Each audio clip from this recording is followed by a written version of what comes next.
All right. All right.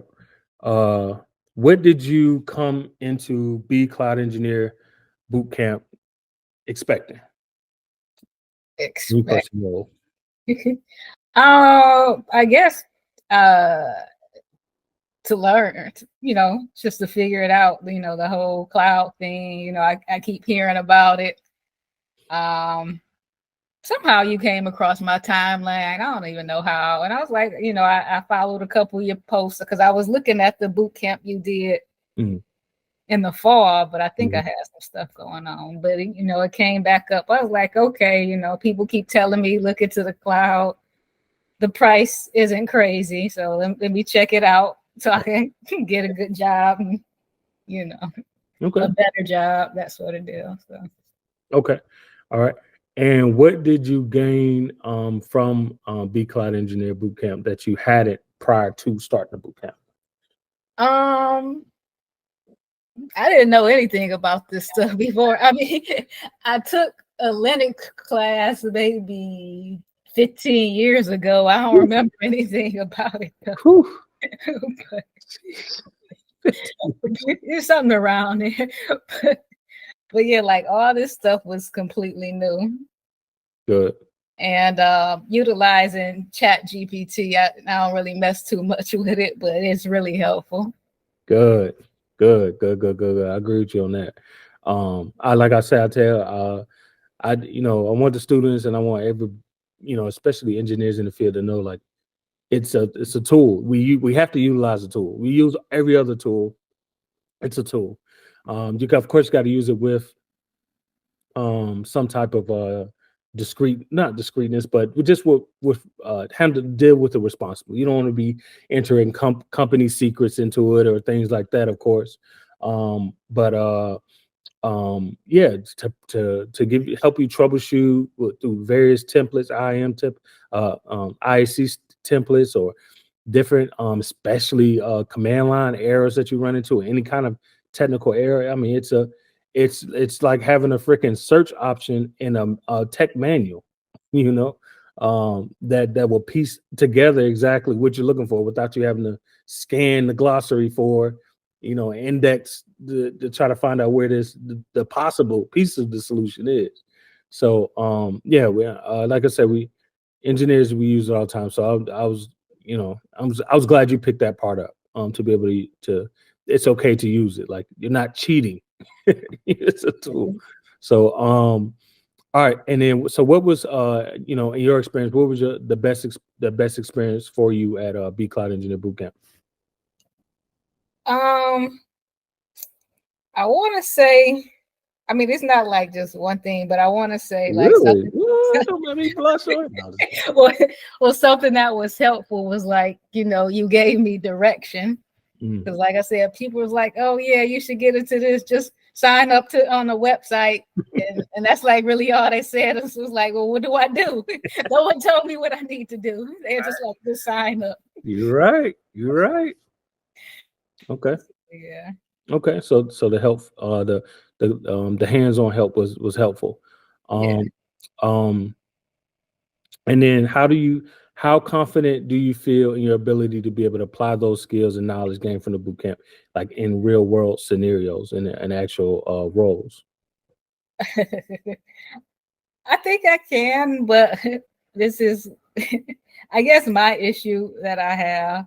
Mhm, I have this with my current job and previous jobs is mhm. and me figuring out everything. So that makes me nervous. Like I get in there and I have to come up with something new. That like, why is it always me? I want to work with what's already there. I don't want to come up with anything new.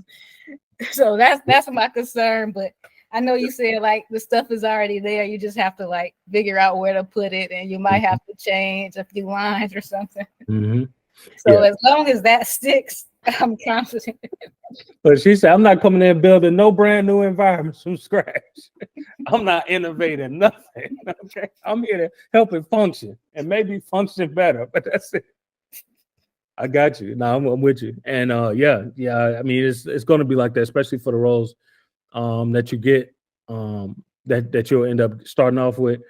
Um, and with your experience, it'd probably be like 3 year experience, cloud roles. But yeah, they're not. These things aren't like they're not telling you to reinvent the wheel. You know, the cloud is nothing but really a subservient of, well, a predecessor of on-premise environments, on-premise data centers, or just local Dallas data centers or WANs even. Um, it's it's just built on top of infrastructure that already exists. So it's really just a lot of the work that you're going to get is so many people have like they've done it before. So there's always going to be docs or blueprints around to help you figure out how to do something for the first time in an environment that you're working in. Um, like as an employee doing it for the first time, not as the company's first time doing it. But like a lot of this stuff, you might run into a few tickets here and there where it's going to be, you all are going, it's a brand new thing, but all of y'all are working on it together. It's not just you like this.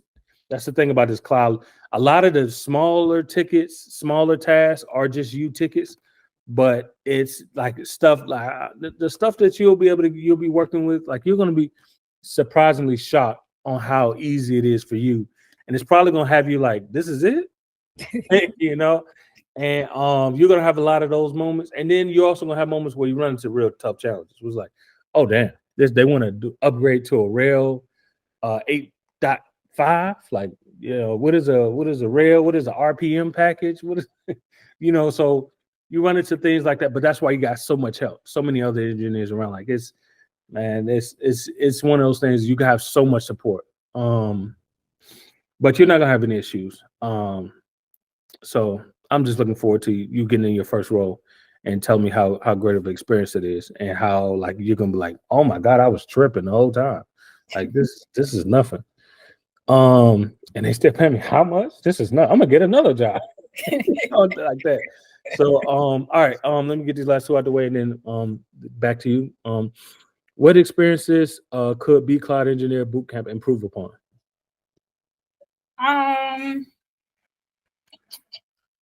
I guess giving me like a warm and fuzzy feeling about what's next, what I have to look like, what the first job is gonna be like, that sort of deal. Because I don't know if you remember that question I asked about, we following these steps for the project, but when we actually get in there, yeah, because I know a couple people told me they were happy that I asked that. Okay. No, that's a fair question, man. Like I'm always open book, ask, especially while you got me around now. So just ask. But yeah, like it's funny you mentioned that, and I was sitting with that sat with me like all night. We had a long chat. Me, Jennifer, and Tiff talked about that. Like and I feel bad for the security engineers because that's literally took up the most of the call. And I know someone felt like we was dumping on them, but we wasn't. And that's why I played back a piece for y'all to hear. But like a lot of this stuff isn't NASA rocket science and where you're having to be inventive.